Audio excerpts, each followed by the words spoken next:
Friends, it is so good to see you this afternoon. Welcome to Call to Boise, a conversation with the Multi-Faith Action Project. My name is Dr. Kathryn and I have the privilege of being the project director of the Myrtle collaboration. And it has been an absolute joy and honor and privilege to work with this panel of individuals who are here today from Boise, Idaho. They are part of a second cohort of churches that have come together in Boise to form the Multi-Faith Action Project. And so I'm so excited that you are here to learn from them, to be in conversation with them. It is just a real gift to have you all here today. We are going to get started. I'm going to go and introduce everyone who's at the table here. And then I don't know if you knew, but today is the world premiere of the following film.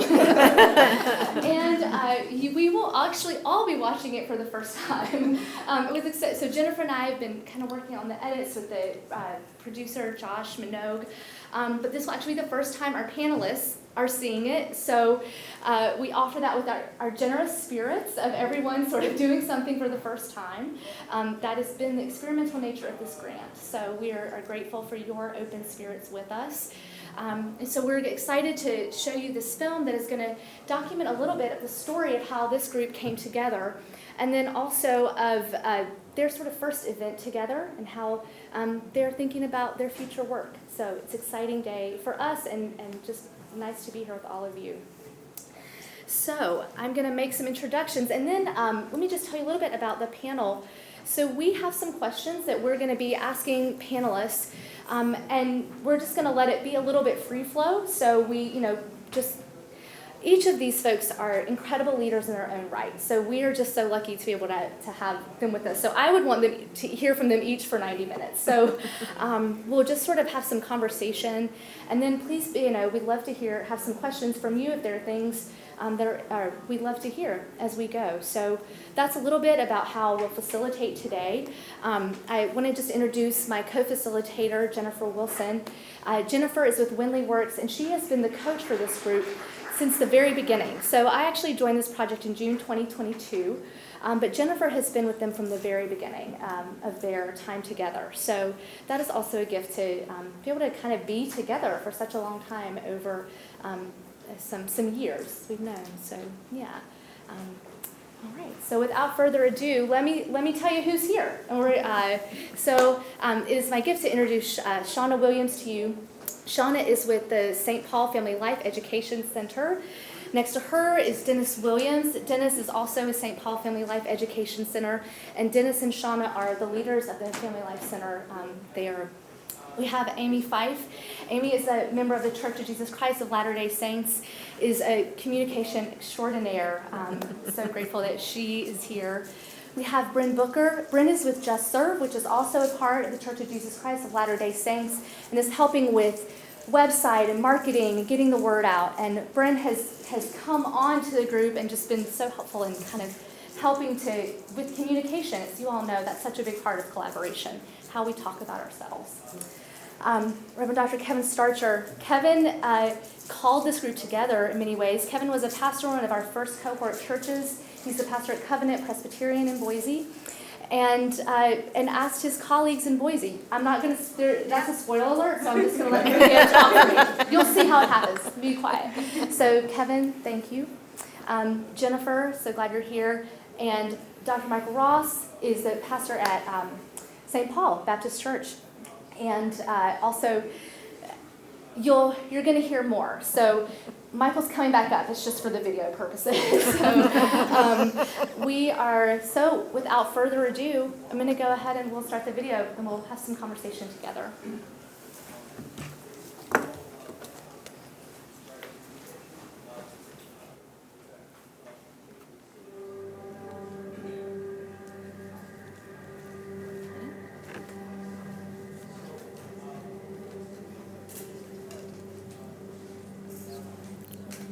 Boise is a beautiful space at the foothills of the mountains. Boise possesses beautiful people who genuinely care about one another. My name is Kevin Starcher. I'm the pastor at Covenant Presbyterian Church in Boise. I remember in the summer of 2020 when it felt like the world was going to hell as we lived very much in the depths of the pandemic, but also our country was having some difficult conversations about race in America. I was sitting in my office thinking, what can I do? What can we do in responding to the conversations that our nation is having? Because I believe that it is important for faith communities, regardless of what they call themselves, to be relevant and have a voice as we live together as human beings. So in the depths of that personal country crisis, I simply said, who can I talk to? So I picked up the phone.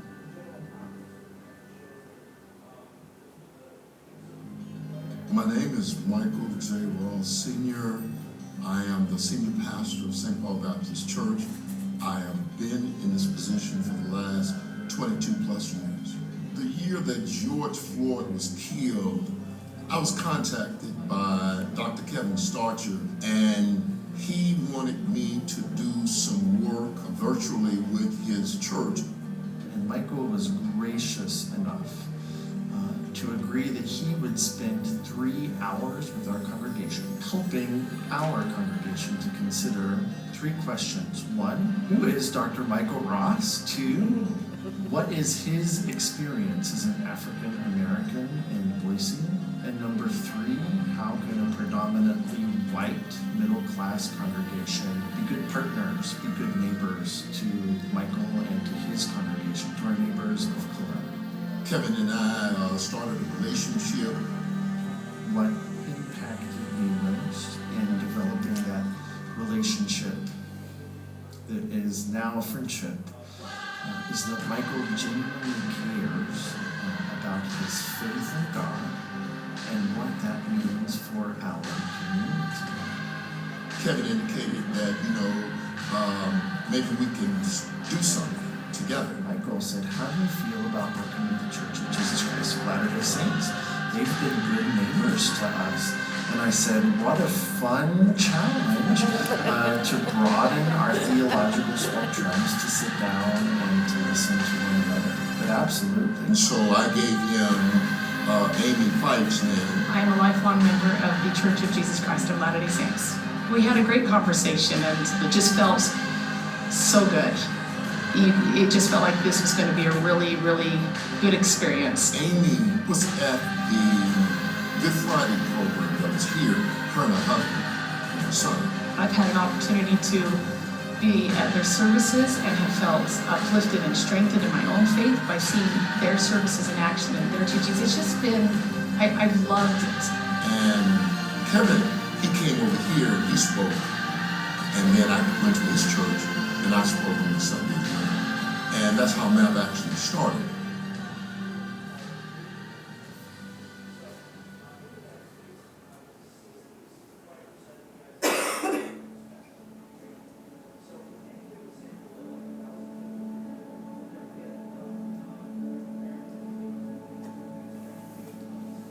I received a call many years ago in 2018 to be a part of a grant that was about meaning and purpose and vocation.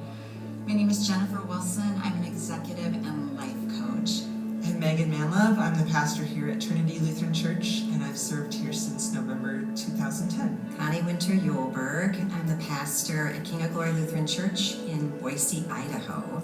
My name is Alex Chamberlain, and I'm retired but flunking retirement, and I got back into doing chaplaincy part-time. I was asked in 2021 to stay on with the project and to now work with Kevin Starcher's church, and he had this thought about what if we bring groups together. We didn't want to just push any project, we wanted to listen. That is one of the hallmarks of both coaching and the spirit of this grant, and allow people to have conversation around deep meaning. And for me, if that's all they ever did was get together and talk and bring their leadership to that place of meaning and purpose, that was enough. The group that Kevin brought together, however, is they're leaders. They get things done. They make things happen. The thing that stood out to me regarding when we were first meeting is, number one, first of all, we were able to meet ecumenically as a group. And then secondly, how well it seems as though everyone hit it off. And it was actually from the first meeting, and I had to give it to Kevin because, you know, the first meeting really, the majority of the time was really kind of like an icebreaker to get us to know each other. And as a result of that, you know, we've grown closer together. We've broken bread together. So yes, it was different right off the bat, and I think that's why it was like, okay, this is important. This is worth my time. I need to go to every meeting. I need to come prepared, and I need to listen. MAP stands for Multi-Faith Action Project. We named it like that because, as you know, we have people of different faiths within the group, and we wanted to make it unique because we wanted it to stand out as opposed to other ecumenical groups that meet. I love that we have action as part of MAP, because action is what's going to push us together, what's going to pull us together, what's going to connect us. The project part is really, that stands out because we don't just want to get together to have meetings, we really want to get together in order to do something constructive for the community.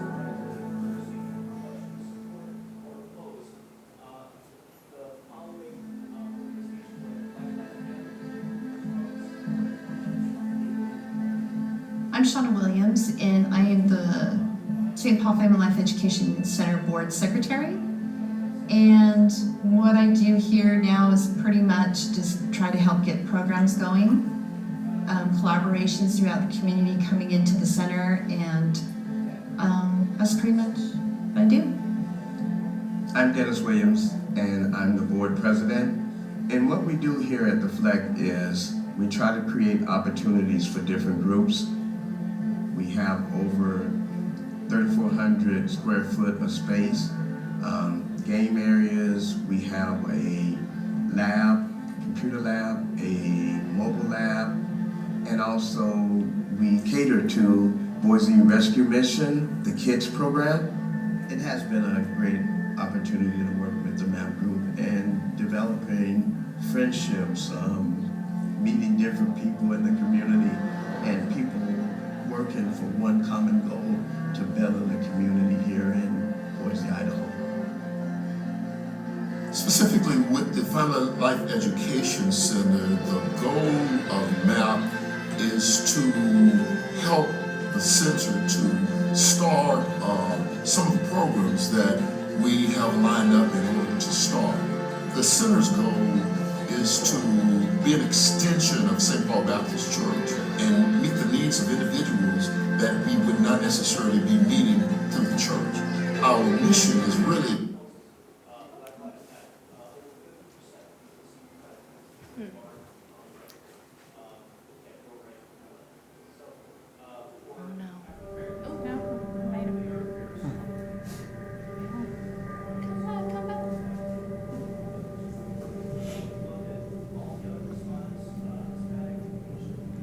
Boise is a beautiful space. If we can't get it, it was close. Let's see. Looks like it didn't fully download.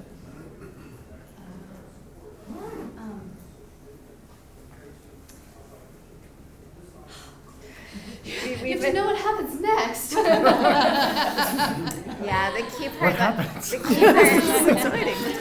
The key part that we're missing is the future aspect.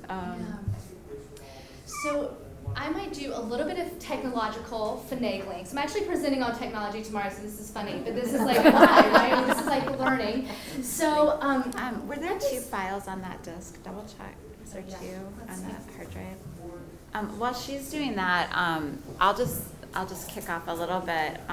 As you saw, Michael, you were talking about that first meeting and how great that was, and that's where I wanted to kind of start the further discussion. So the group actually asked me to help facilitate that first meeting. Is there a second file there, Kathryn, before I get going? No? let me just see how far this one goes.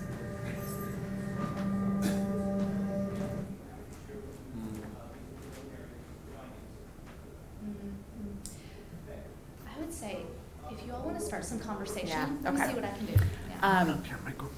Yeah. Need you, buddy.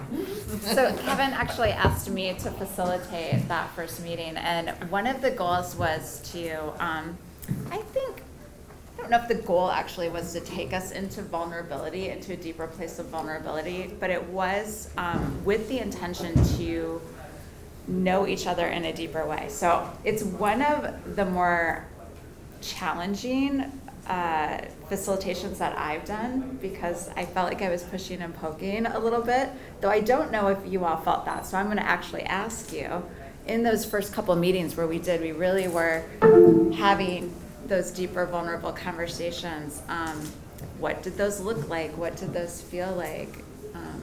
Maybe Amy, if you wanted to start. I guess I didn't know what necessarily to expect, but I thought we had this grant and all of us coming together, and I thought we're going to bring our project ideas and we're going to come together and we're going to check it off the list and be on our way and really feel good that we had worked together. And instead, God had a much, much deeper, more meaningful plan in mind. And so those questions got us past the checkoff list and brought us to the hearts. And that was the magic. God wants us to see each other's hearts. That's when change and connection and really happen, and that's when boundaries are diminished. And I loved that part. I love reflecting back on how we were asked to go a little bit deeper with people we had never met before. And it was different, and as is almost always the case when you invite God into your story, far better than you could have ever done on your own. And keep in mind, we're having these conversations on Zoom. So, I mean, the first couple were entirely on Zoom, and then they started getting together, but I'm actually based in Michigan, so I would still Zoom in even as they were getting together. And when they all very first were getting together, there was still social distancing. So, you were strategically setting up tables and masks, and so this was a very, very unique bringing together of people. Kevin, what would you add to those early meetings? I like to get stuff done, and like Amy, I was ready to get stuff done. So those first meetings frustrated the hell out of me. But I would echo my friend Amy's comments that God was at work doing something much deeper than I could have dreamt or imagined. Michael, what would you add to those meetings? I would echo Kevin. I thought that the first meetings were kind of difficult. It was a struggle to not for the individuals to come together, but to actually get started what we were actually going to be doing. And I just thought your coaching actually contributed to that a whole lot. Yeah, well, you heard me say it in the video. I honestly, if all they ever did was talk about meaning and purpose, then I was happy. And so I did kind of hold them to that and bring them back to that continuously. And again, they're a group of really strong leaders. So, and we're missing a few of the very first folks who weren't able to be here. So, but we got there, I feel like. Mm-hmm. How are you doing over there, Kathryn? I'm okay. Thanks for asking. Do you want to keep trying? That's okay. I can come up with more questions. Will you keep going? Okay. Yeah, I'm absolutely. going to ask one quick question. Yep. Just somebody out here. Okay. Thank you. It is a really great part of the video if she can grab it, because it talks a lot about the future. What were some of the things as people in maybe your individual congregations, your family members, what were people outside of the group asking you about what was happening in the group, or what were you sharing? What were other conversations? Like, this is what I'm up to. Like, how are you describing that in the early months? Is anyone comfortable answering that? I think that in the early months, first of all, there are some people who are not here, and I want to give them their kudos as well. We started with 2 Lutheran pastors, 1 Presbyterian pastor, 2 individuals representing the Mormon faith, and a Baptist pastor. I thought that it was a good group of people, and it seems as though they wanted to get something done, and I believe that we did a good job. One of the things that I found unique about all of you is after we got through those first few meetings, I mean, again, I'm not really masking how uncomfortable it was at times to be that leader and to ask those questions and to kind of push those questions. But then it was as if you all knew each other forever. That happened, honestly, do you all even realize how quickly that happened for you? I mean, it was pretty impressive. I mean, these are people that just got together last week for dinner. So will someone speak to that real true friendship? And did it become a priority from the very beginning? When did you all see that start to foster for yourselves? 4 years ago, folks at Covenant Presbyterian Church would say, St. Paul, what? But now it is a very common part of our vocabulary. Sometimes I'm not very politically correct, so forgive me here. But my congregation can think of itself as lovely, white, liberal congregation. So summer 2020, we feel so good about ourselves. We listened to the African-American pastor, pat on the back, right? But what this did for us was it continued the conversation and got us out of the let's just stop patting ourselves on the back and consider what it means to more intentionally be neighbors. And I would say we still have like a long way to go. But we're planning Advent and Christmas, right? So our music director says, hey, just want to let you know, we heard from Reverend Hall of St. Paul's, and we're going to have a concert together, and our folks just really appreciate that. So congregational friendship. We're also talking about this ecumenical service and choir where we all get together. And I am so grateful that you laughed during that part of the film where I said, "And the Church of Jesus Christ of Latter-day Saints." That'll be a challenge. I'm from the East, and if you don't know Boise, Idaho, there is a strong population of my Church of Jesus Christ of Latter-day Saints neighbors, and that was new for me, and there can be strong stereotypes in Protestant communities about what it is to live and work there. So this relationship has been wonderful for our church as well, overcoming terrible stereotypes and seeing other people as children of God. So I'm just really grateful for those congregational friendships. Anything else you guys would add around that friendship point and how quickly? Or maybe, is it easy? It looks easy. It doesn't feel hard. But I think, it almost feels silly that boundaries can tend to exist in between our faiths, right? Mm-hmm. And why is this? Because I reflect on this, like, I reflect on the genuine friendships that I feel here and the fact that I can open up and be vulnerable with these people because I know that I can trust in their goodness. And we're all people of varying faiths.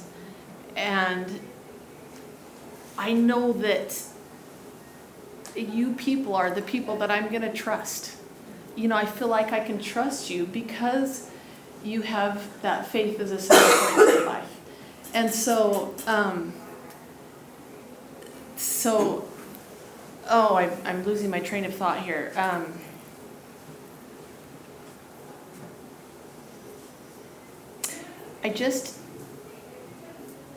think it's a little bit silly, I guess, that these boundaries exist because you are the people that I'm going to trust because your faith is everything to you. God is everything to you. And if you, in our varying beliefs, why is that going to create a boundary? If you find peace and joy and strength in your faith, That is an amazing thing. And if I find peace and joy and strength in the faith and beliefs that I have, fantastic. Why should that divide us?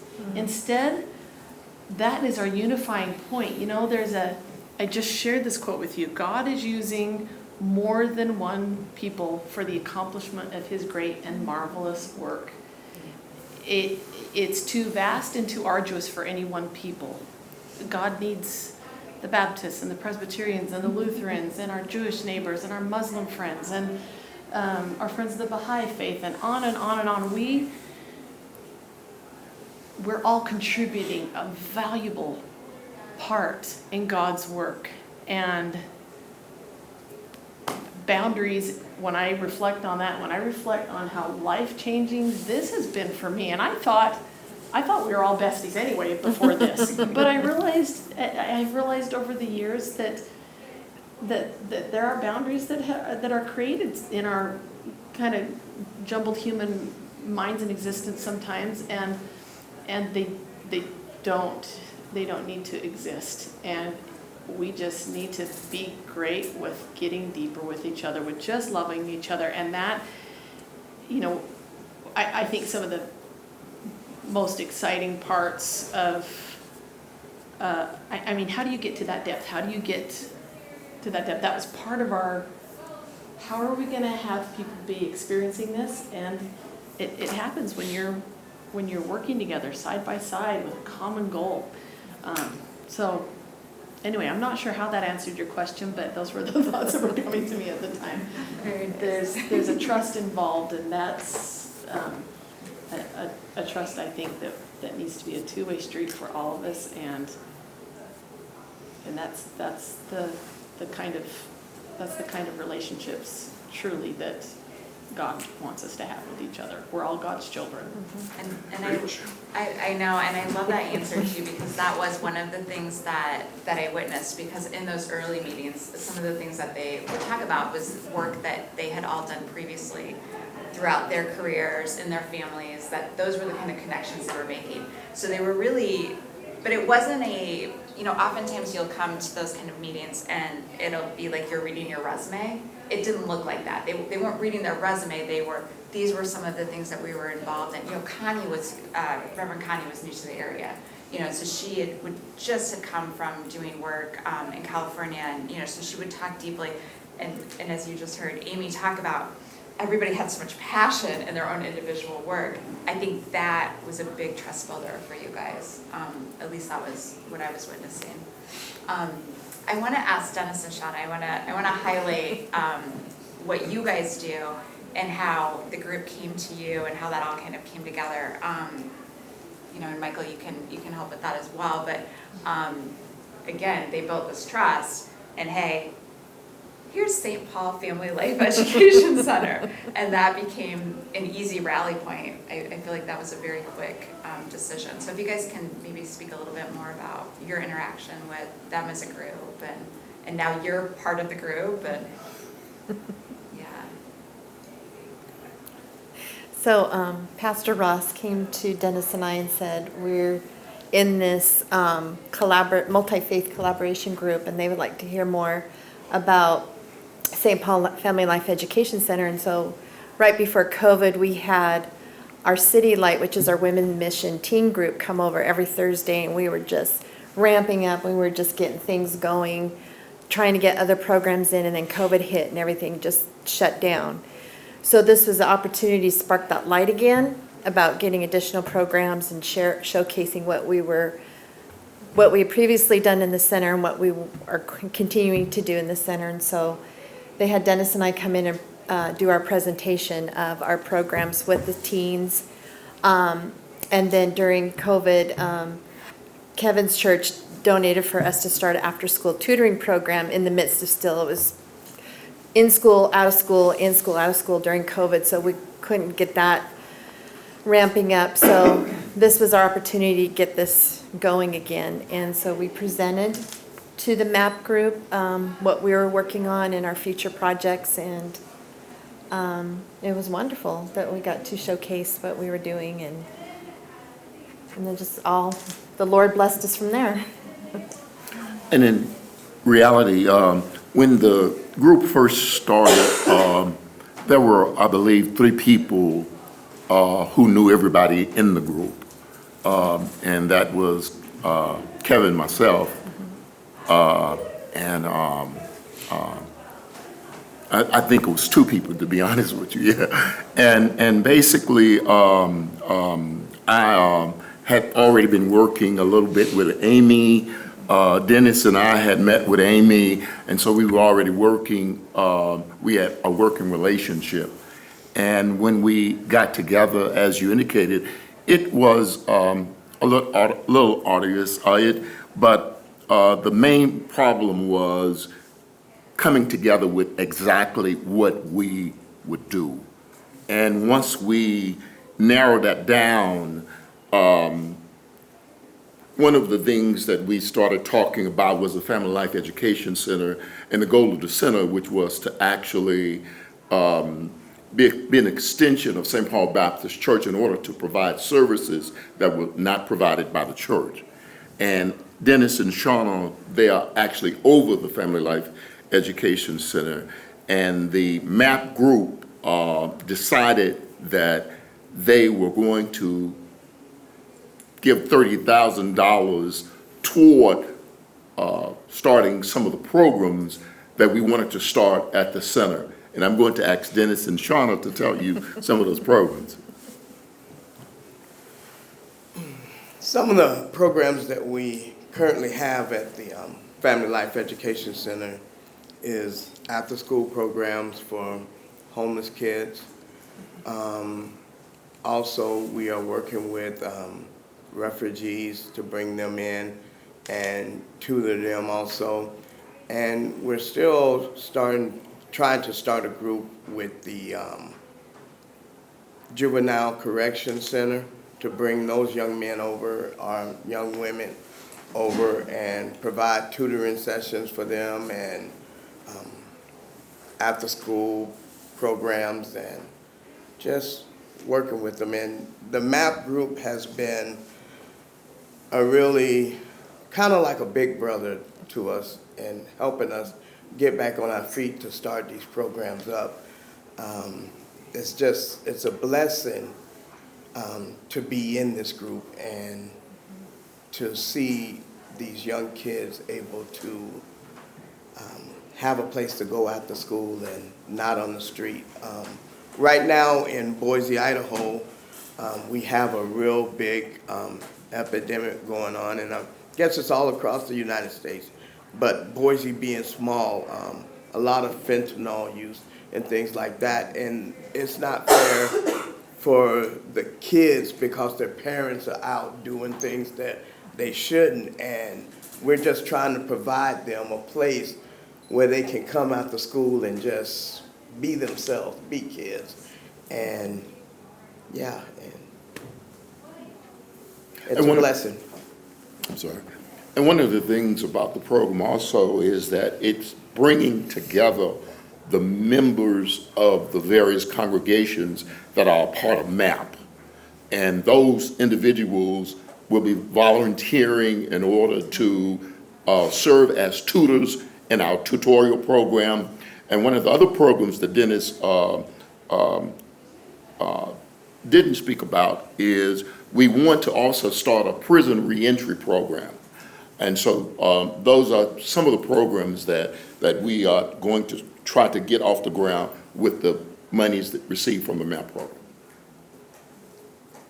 One of the things, the spirit of this grant is, called to lives of meaning and purpose. And so trying to weave that in, which is really the work that all of these guys do on a daily basis already. But Dennis and Shauna, if you guys can speak, one of the things that I love that you guys do is bringing the dinners together, and you just listen. You just listen to the kids and help.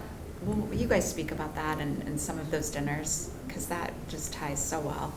So, sorry, on Thursday afternoon, before the kids go into their tutoring program, we provide them a home-cooked meal. We sit around and we talk with them and share different things with them. And then we invite speakers in to, we had our assistant pastor come in last month to speak with the kids, and I just wish people could have saw the way that the kids just start opening up to him. He's 29 years old, and they were able to just go and talk to him and just pour their hearts out to him. Mm-hmm. He prayed with them, and just, it was a blessing. Yeah. We let Reverend Marcus know, too, that at the mission, some of the children whose families are not believers, and so some of the children question, why should I be a believer? So that's at the mission. They do, at the Seed Light mission, both missions, they do, everything's surrounded by Jesus and how good Jesus is and what Jesus can do for your life. And so we continue to plant that seed in them that, yes, Jesus is good and this is what Jesus can do for you. And so we kind of gave Reverend Marcus a little heads up that there might be some non-believers in the group, and they may not be as receptive. And there was a couple of kids that were like this, and one had his hoodie on, and as Reverend Marcus is talking and engaging, soon the hoodie came off, and soon the kid was smiling. And at the end, the one little girl, I thought she was a little kind of active, but she was asking such great questions. And she went up to him and says, Reverend Marcus, will you pray with me? Will you pray for me and my family? And I was like, there was a line. I go, oh my gosh, look at Jesus. Look how good God is that these kids lined up. We never really had that before. They would talk to our other speakers, but they actually asked him to pray with them. And they talked about, their home life a little bit with him. And, and Reverend Marcus could relate to that with his own experiences. So that was our kickoff last month after COVID, and it was glorifying. It was just a beautiful, but we tried to provide the home-cooked meals so when the kids come in, because they don't necessarily get that, they come in, we have like that little family area you saw in the video. They come in, they talk to each other, and they smell a home-cooked meal. When they come in, we have tables set for them, and we pray. Sometimes they'll pray with us, sometimes they won't, but we always bless the food, and then we close out after. And so we just make them feel at home for that 2 hours they're there. And they don't want to leave when we're done. They don't want to leave. And it's just beautiful, so, yeah. One of the things that I think in the spirit of learning more about each other was I've watched you guys, there's been an additional event as well that you guys all collaborated on, but bringing in resources and sharing of resources, and this is how we do things, and this is how we do things. They finally get to do now, these leaders, they're do.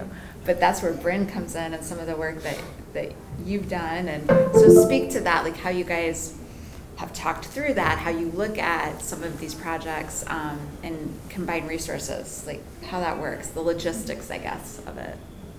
I don't know who wants to start, but. Well, I think we decided we wanted this to be the multi-faith action project. Like that's where change is going to happen, is when we take action together. So how are we going to bring people together? How are they going to buy into this? How are we going to have this continue past one project? The St. Paul Family Life Education Center just took our hearts. I mean, and it will be ongoing. And now multi-faith, through the way we have it set up, can come and volunteer there. They have that opportunity.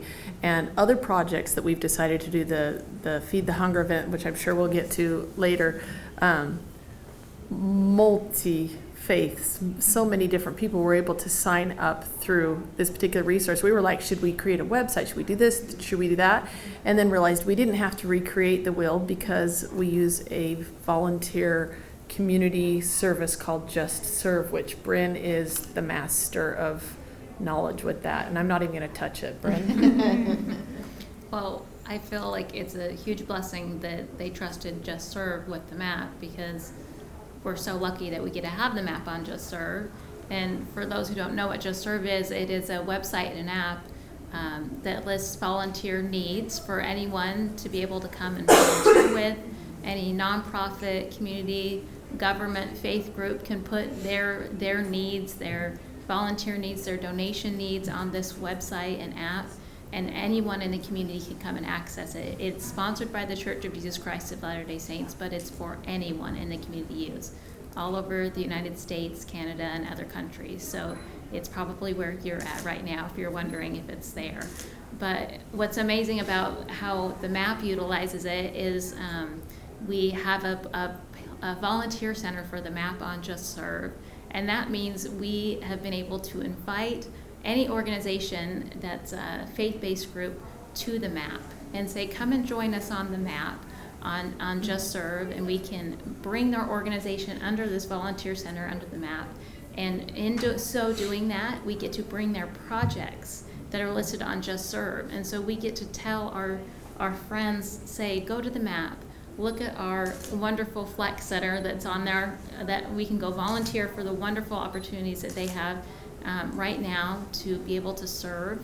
And then you can also serve in our other faith-based communities and churches and organizations that are also being invited on there and are on there and continually hoping to be filled with more and more as we keep moving forward with the map. And so Just Serve has been, a wonderful engine to be able to get that action piece and a place for us to continue creating service-oriented ways to move forward with the map. So it's really fun to be a part of.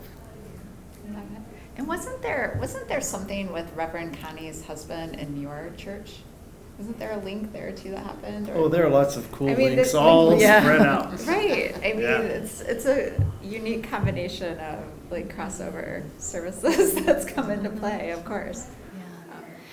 So we're going to try the last 3 minutes so you can see what happened, and maybe that's a good place to transition into. You're going to get to see one of their first events together, but then would love to hear from you all about how you're envisioning the future together, and what this, thinking about being called to Boise. What does it mean to be called to your city? What does calling mean for you, and how has that been a part of the way you all envision the project? So I hope this video is feeling called to continue and finish. We're going to see if we can show these last few minutes. I called it working out of, I was trying to invite it to work, so we'll see. All right. Okay. So I think we got to about. Now is pretty much just try to help get programs going. Collaborations throughout the community. Computer lab, a mobile lab, and also we cater to Boise Rescue Mission, the kids program. It has been a great opportunity to work with the MAP group and developing friendships, meeting different people in the community and people working for one common goal to better the community here in Boise, Idaho.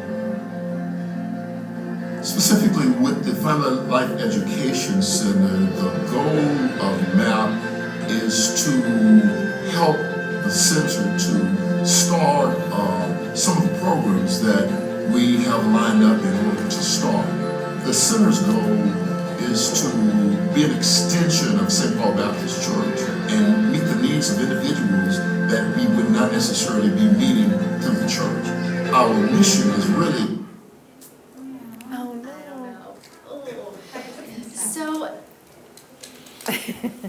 Here's what happened. So what you saw in the background there is the beginning of the MAP luncheon. So mid-May, these folks invited, there were, I think, 150 community members to a luncheon to really launch this as the first activity. And each person here, wrote cards to their own colleagues and friends, and then sponsored this lunch at St. Paul. And as you see, folks got to go and visit. They got to see the center, and really it was this moment to introduce MAP to the community for from representatives from Boise to be there, from different church members to be there, and so the other 2 minutes are really just sort of showcasing you all having some more conversation about how you're envisioning this continuing, and you kind of just get to see a little bit more of the lunch. So, and there was some really good, actually, some of the things that Amy covered, because like there's a part where Amy speaks a lot in the end for the future, and you actually hit some of those points already. So, we're not missing a ton, but I would like to. So one of the things that I was able to be at the lunch, which I thought was wonderful, and they got a lot of buzz. They had local press there, and they were talking about the initiative and St. Paul family. It wasn't just about the youth center. It was also very much about MAP.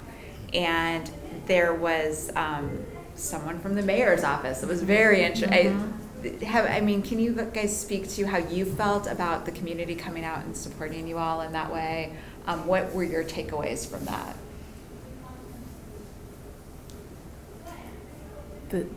The feedback, the feeling there was so good.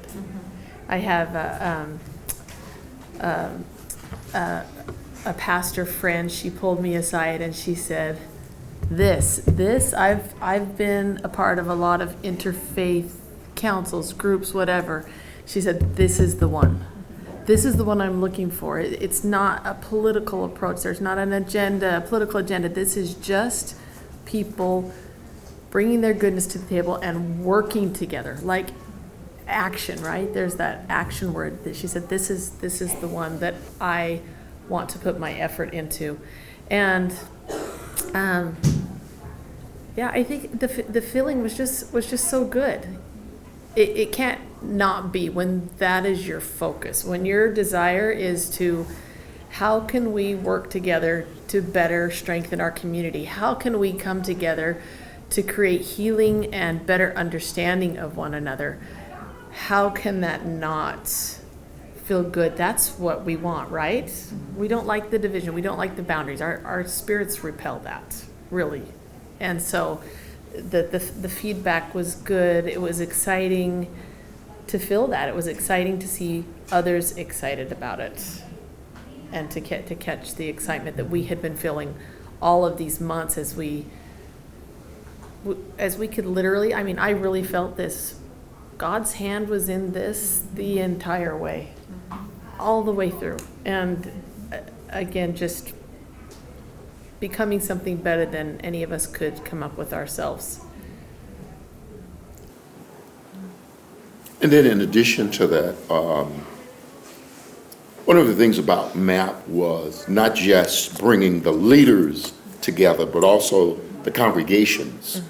And so at that event, all of us were there, and then many people from our congregation participated in it as well. And that was only the first thing that the congregation leaders and members participated in, because the other thing, and I'm sure that you'll get to it later, is the Feed the Hungry program that we did. So that after the luncheon, will you all talk a little bit about Feed the Hunger from this fall and that event? That was exciting. I feel like I'm talking too much. Will somebody else talk? I love this so much. Can you tell I give thanks every day for the day that I got a phone call from Kevin Starcher, who took great courage to call me. No, I'm just so grateful for that, because what question am I answering again? Feed the Hunger. Feed the Hunger. Oh, Feed the Hunger is where we got to see. So the luncheon were faith leaders and community leaders that came out to see what is MAP about, right? And our focus here was just tell our close friends, people that already trust us. And then so we got those together, right? And then the Feed the Hunger event was bring your congregations along, bring your neighbors along.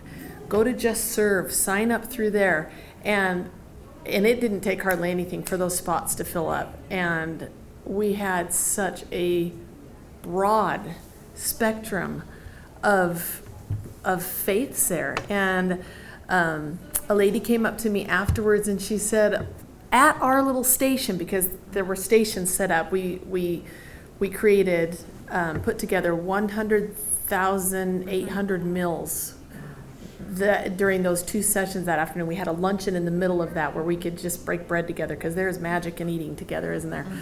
And she said, at my station, there was this faith and this faith and this faith and this faith, and we've exchanged numbers. And she's like, where has that ever happened before? This was just so fantastic. That was the fervor of the Feed the Hunger event. And it wasn't because leaders were saying, this is, you ought to go be friends, you ought to, listen to that, do your part that way. These were real friendships, real relationships happening because we were just there in normal, natural ways, being humans together, having a great cause together. I just felt like it was like this, it was a picture of what's coming. Like, we had this great event. What else are we going to be able to do together now? How much more are we going to be able to learn about each other now, because we genuinely like each other. We genuinely appreciate each other's goodness. And so, yeah, it was a great day, I thought. Amy, you used the phrase, a picture of what is to come, and my mind went to eschatology, right? Because theologically, I believe that the work that we are up to is a vision of the kingdom. And I don't know about y'all, but I serve a denomination where in 1960 there were 4.5 million Presbyterians in the United States. And even with population growth, today there's only over 1 million Presbyterians. And I believe that our culture is hungry for something that is good and meaningful. And for me, let's have a debate later, right? I think we need to start worrying less about the labels we put upon ourselves and worry more about that common vision of what is to come as Christian in Jesus. Yes. Yeah. Can I say something? Yes, please. I just think that event, it's sort of like people, you could feel like it's what people have always been wanting. It's what we are craving, but didn't know how to have happen. Yes. And it felt like that event is sort of like, this is how it happened. Like, this is what we are wanting. We're wanting to interact with each other. We want to connect with each other. We want to meet other faiths and learn about each other and know each other. We just don't know how to do it. And that event gave a vehicle to do it. And that is what the hope is of Just Serve and future MAP events, and utilizing that channel is we can create more opportunities to facilitate those interactions. And it was really a beautiful experience for everyone that got to be involved in it. And I think healing is a key word here. It wasn't just healing one faith to another. It wasn't just the diminishing of those boundaries. But Bryn, I remember you shared with me a story of someone who shared some personal healing that came to her after a very, very difficult time for her. She came to you afterwards and said, just being here in this service-oriented arm-in-arm service was healing to her difficult challenge that she was dealing with at the same time. So much healing that takes place when we're loving each other. I want to go back to that question that you had about each of them being called to their city, to Boise in particular, or yeah. What does that look like? I mean, you all are such leaders in a particular place, and what has that meant for you to think about your city and a calling to one another and to that place together?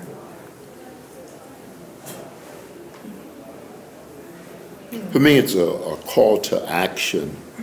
And one of the things about this group that stands out is that from day one, I think that all of them have a heart to help somebody. And we all got together in order to do that. And in fact, we're continuing to do that. And one of the things that we plan to do is actually bring in more faiths in order to come together to do that.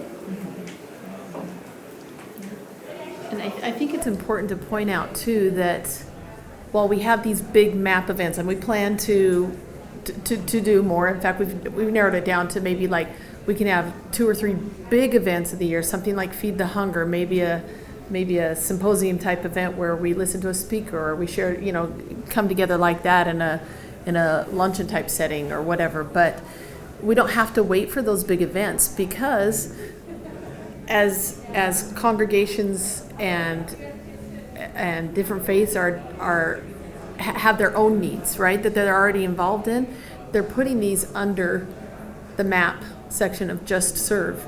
And you can bring a few at a time and say, oh, look, the Lutheran Church has a need. They need to have their benches removed because the carpet's being put in. Let's get our youth together and go over and help them out. Or, Covenant Presbyterian is doing a food drive because the whatever location is really in need of food. We don't have to, and we can show up. Just pop into Just Serve, find out what those small needs are in the community, which we know every need is the most important need at the time, and we can show up for those things, and be there for each other. I mean, it's the connection factor. That's the beauty of this. The divinity in this is the connection factor, and so we don't need to wait for the big event. Those are cool, super fun. But these can be happening all the time because now we know where to find them. And I just love the idea that the larger culture sees churches working together, that it's not about Baptist or Presbyterian, it's just about working for the common good. Yeah. Yeah, and I want to add to that. So one of the things that I've watched all of you guys do, and it's something that in my coaching practice, especially with the younger generation, that I see a lot is maybe it's a lack of the need for soft skills, so things like relationship building, because we have a generation now that's had one of these in their hand. First it was their parents, and then it was their own for much of their life. So you guys have built these relationships that I believe are going to be a ripple effect. So as they've joked around about and having to make those first calls and how difficult those were, that will never be the case in Boise across these groups now, because Kevin knows Amy, and someone comes to Kevin and has, why don't we call Amy? Let's see who Amy, the calls are now made, those relationships are intact, and if mentored, and I know if you haven't noticed, these folks are going to mentor that and keep that going. That's invaluable, and it's not even, they're not even beginning to measure that yet, where that will now just continue because there's been these relationships built on this very deep level, and now within their individual congregations and communities, those calls are easy now.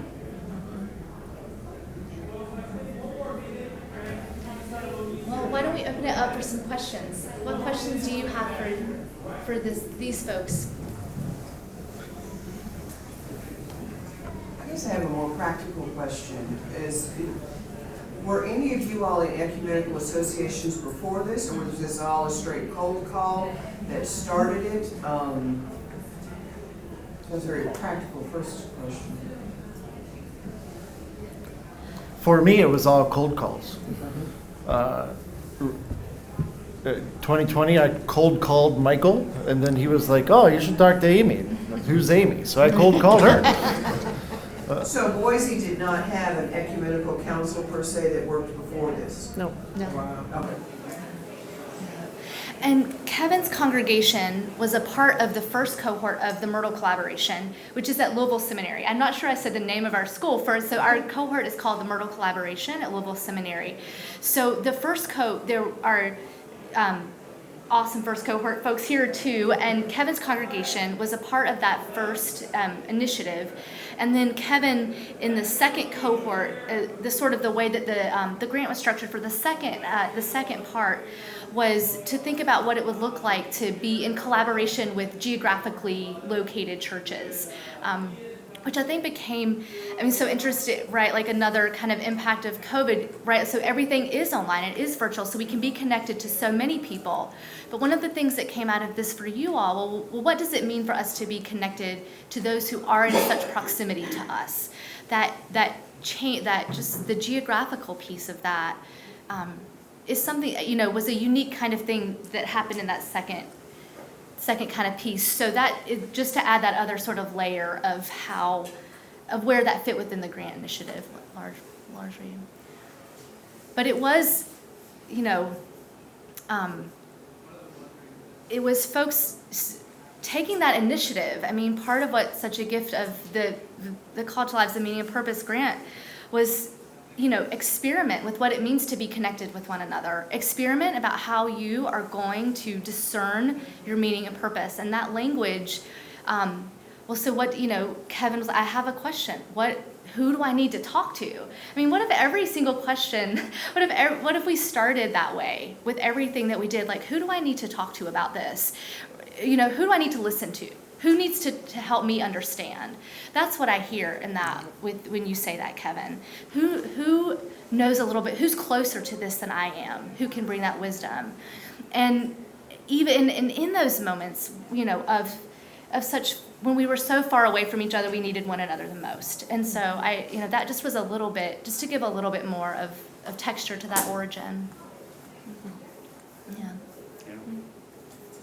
That's a question I had as well, because you talked about 2020, and people remember the unrest and everything that was brewing around that. That was very courageous to pick up a phone and call somebody. Once you all came together, or started coming together, was any of that a factor or influence in how, did you have to put that to the side, or did you talk about that first and then get? She made us, we did. Okay. But I think we chose to trust each other with that information, and so we were talking about, at least I don't know, I don't feel like we danced around things, and I felt like we could ask about sensitive subjects, that Michael was able to give us some real insight on what it really means to be of the Black race at this time, and really what the hard things that in reality that they that they were up against, and also the great things. And anyway, we needed to hear that. Yeah, those were tough conversations because none of us wanted, for Michael to be a professor in those conversations per se. So it was like, we're trying to find respect, we're trying to find compassion, and there was multiple meetings of trust building, and so there was uncomfortable moments. Yeah. But it was also okay to have those uncomfortable moments. We have to be okay, and be able to take those uncomfortable moments and sit with it. And bring God into it, and let's figure this out.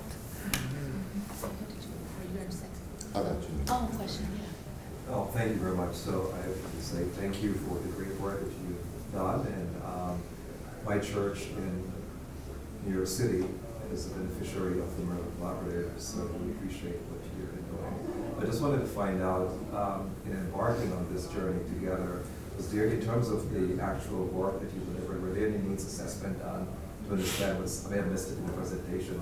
Was that a part of what you did to understand what some of the needs, or you already have a good sense of what was percolating in the community that needed to be addressed? I mean, we were asking those questions, and one of the things that I love about this grant, and why I wanted to stay on for the second cohort when I was asked to do it, was that listening factor. Because in coach training, that's the very first thing that they do is you think you listen, you don't. Because so many people will go into a coaching profession too thinking, I'm going to go in and give all these people advice. And no, you're going to listen. And you're going to actively listen. And you're going to learn new ways to listen. And that was built into the original grant structure. So, I mean, I know I was, okay, are we sure about this? And there was a lot of conversation around that, for sure. Do you know what you think you know? And sharing that information. And then, I mean, I don't know that you guys were even really pushing for a project initially. And this was, I mean, it really, there was an organicness to it. I mean, you knew you were going to do action, but then the way that St. Paul came in was just perfect. And then I think Feed the Hunger the same. I mean, you guys aren't necessarily sitting down with a map and a plan and saying, okay, here's the next thing we're going to attack. It's okay, what's coming next? It has that feel and flow to it when you're part of their meetings. And initially, to go back to your question for a second, and initially, Kevin called me, and then I worked with Kevin in his church for a minute, and then from that meeting, from Kevin and I getting to know each other, then Kevin was thinking, I think the wheels were turning, and as a result, this is what happened.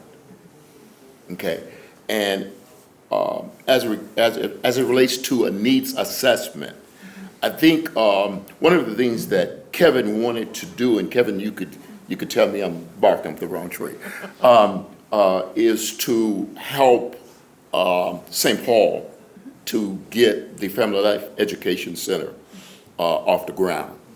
And so basically, rather than needing a needs assessment, we were coming in actually knowing what projects we wanted to do. Yeah. I mean, and you can tell me I'm barking up the wrong tree. But I perceive Boise as predominantly white. And St. Paul is Idaho's oldest and largest predominantly African-American congregation. So, as the token white liberal, right, I think, how can I best be good neighbors? Well, let's just listen.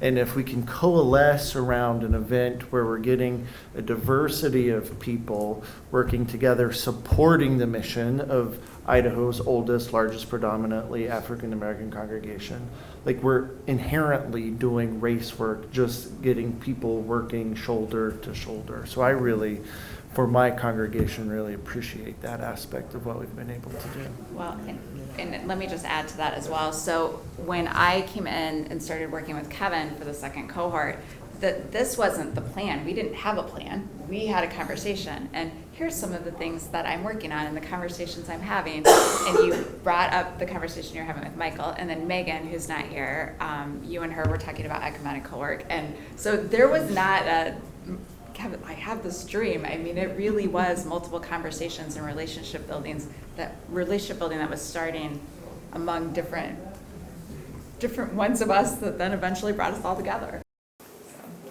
And then one thing that I want us to also understand is that although directly we haven't really done too much regarding that racial component, other than funding the center, we're still in existence, and we still have future goals. Yeah, things like that can't be fixed like that. This needs to be an ongoing, continual conversation and a continual point of action, this connection, and this healing. It's a continual, long process. It's not just a checklist. One more thing, and sorry, your hand. I think that, so I joined as project director in June of 2022. This is 2023, so it's just been a little over a year. And so I got to know these folks as they had already been in conversation. And so I was even a new addition. And how, I think a lot about that question of what about the work that we do is because we did that evaluation and we knew exactly, which there is such a good place for that. And then there were these moments where in some ways that work had been done by each of these folks. Like there was a groundwork that was laid, like St. Paul was already in motion and they had these needs that had already been outlined, right? So there was a need, there was a way that this was an opportunity that we just didn't know to expect. So what do you do? But it doesn't mean that planning hadn't gone into it. So as a practical theologian, that's where I put my hat on and say, what were the things, what was the formation that had already taken place so that each of these people were who they were, so that these organizations were the type of organizations who were already in action, who were already willing to do that work. Like they already had rich connections in the community. They had, And it was just an opportunity to grow on that. So some of that foundation had been laid in these ways that were relational and formational, out of years of programs and years of change and years of conversation. And then this was a moment to build on that depth of work and communication, just in, and maybe this is just my own assessment of who each of you are. Like, you are all drawing on who you already were, bringing it into that space. So it was like this project met a moment because of a lot of different factors. So I was thinking about that too, of what's there. So sometimes we think, how do we plan? What does a project look like? Sometimes it's what's there already that we can continue in some ways. So that's it. Yeah. Kathryn? I just had a question of clarification, and then a larger question. But the question of clarification is, what are you stuffing in the bags? I wanted to know, I know, Bryn, was there stuffing bags? Well, so the part of at the luncheon, we had bags made, and there were, I know, so there were pens, there were cards, there was lots of map swag. These were swag bags. I know. I was like looking at Baylor's bag, I was like, oh yeah, we did good. Okay, yeah. So these were, so when everyone came to the luncheon, you could leave with a bag that had a card about how to get in touch with QR codes, pens. We had like tissues, posters, and tissues, like, if you can put it, if you can brand it. We were trying to put that logo on it, so here it is, yeah. And let me tell you, so Amy, is it your son, Amy, who designed this logo? My son designed the logo, and we wanted it to really just, at a glance, reflect that the map is the roots. This grounding together, working together is the roots that springs up into a tree filled with all the different fruits. But all those different fruits are good and essential and an important part, and the roots are map. I think you did an awesome job. Okay, thanks for the clarification. Okay, now my real question is, so where's the resistance? Where's the resistance in the community or in your churches or among your people or in your own heart? What? Unless this truly is the kingdom come, I think the resistance, then there's resistance. I think the resistance is only in like the fear of the unknown, the lack of understanding, those so-called boundaries that we've created that really don't need to exist. And so when people come to the Feed the Hunger event and they have a ball serving together and they've really made a difference, and they realize now that they've just become great friends with this person and this person and this person and this person, all different faiths, and that it was a great experience. And that it wasn't scary, and that it was actually just fine, and that it was just good people wanting to make a difference together. I really think that the only obstacle is our tendency to maybe be human, to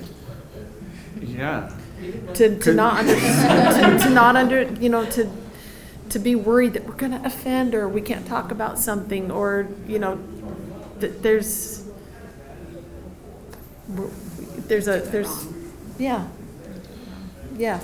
And to be self-critical, I think some real resistance in being human is that this takes intentional work. So Michael and I have talked about the pulpit exchanges, which we did once, and we said, yeah, we're going to do it again. And I get so used to doing my thing in the Presbyterian world. Michael, I haven't invited him to come back over in a while. But I think that that's real. If we're going to be invested in ecumenical work, that it takes work. And if you just expect to go with the status quo, you're going to keep forgetting to call Michael to get him to come preach again. That's so good. So I don't know if it's a resistance, but I'll name that I got to be there as you all were sort of forming your documents. And I think that, you are each such powerful leaders in Boise. You are known entities. And so like Kevin said, like, can we just do this? Like, can we just get on with it? Like, how many things can we do? I mean, I think right now, you all could put a fundraiser on tomorrow for something. You could have 20 people there. And what's the slow work of relationship building? So I've heard you all name that. So I just named that that's something that you all have said, and even Megan. So and maybe I'll name transition. I don't know if it's a challenge, but a question that will happen for you all. So, what does it look like to have a group? And one of the founding members became bishop of the Pacific Northwest Synod for the Lutheran Church. So Megan Manlove is now bishop in her synod, and so that meant that she can't be a part of the group anymore because she has these kinds of leadership positions. And so I don't name that it's just, so I say that because Megan was one of those people who was like, let's do this, right? So you all are, how do you slow down? Like, what does it mean to slow down with others and build those relationships? And so I named that, and it's just something I've seen you all talk about working together with. They as a group have a really nice level of genuine curiosity. I mean, I'm gonna pick on Kevin for a minute, but how he just says, I'm not necessarily PC. You from the very beginning would just ask the questions. You're like, at the risk of sounding inappropriate, I'm just gonna ask the question. And now they're all friends so that they can really do that. I think from resistance that they're maybe getting within their own congregations and maybe being humble about, maybe not, these are trusted leaders. So if they say, we're doing this, people are coming, and it reduces that resistance because they've done that hard work. I've certainly seen that as well. The other thing I would add to that is I actually have this insight today, as Michael said, we've got more work to do. We're just getting started. And how I heard that was, yeah, we'll go deeper. We're just getting started. So, I mean, I think there is still some resistance, but now we've got a moving, let's see where we go. And I also think the resistance maybe isn't really resistance, but it's one of the challenges we're up against. So yes, resistance is, I don't think I can't think of a single person, maybe in our own congregations, that would have any problem wanting to be a part of this, wanting to serve, I think people genuinely, I think one of you mentioned it, people genuinely want to do good things. And I think have no problem with doing that, but we are busy. Our lives, we get wrapped around just trying to keep up with our lives. How do we do it? How do we access those opportunities together? And so, our hope is that Matt makes it so it's really easy to do that and give everybody that opportunity to serve together. And it's also important to know that Boise, I came to Boise about almost 23 years ago. And Boise is 1% African American. Okay, and so for Kevin to reach out to me, that was actually one of the first times that I actually spoke in a congregation that is mostly Caucasian. And so from that relationship, in and of itself, I think that our churches have grown to, in fact, two of our members, when they actually went to Kevin's church in order to hear me speak, right? Kevin may not know this, but they actually went over one of his members' homes and had a meal, and that is actually ongoing even today. Oh, that's amazing. Amen. Amen.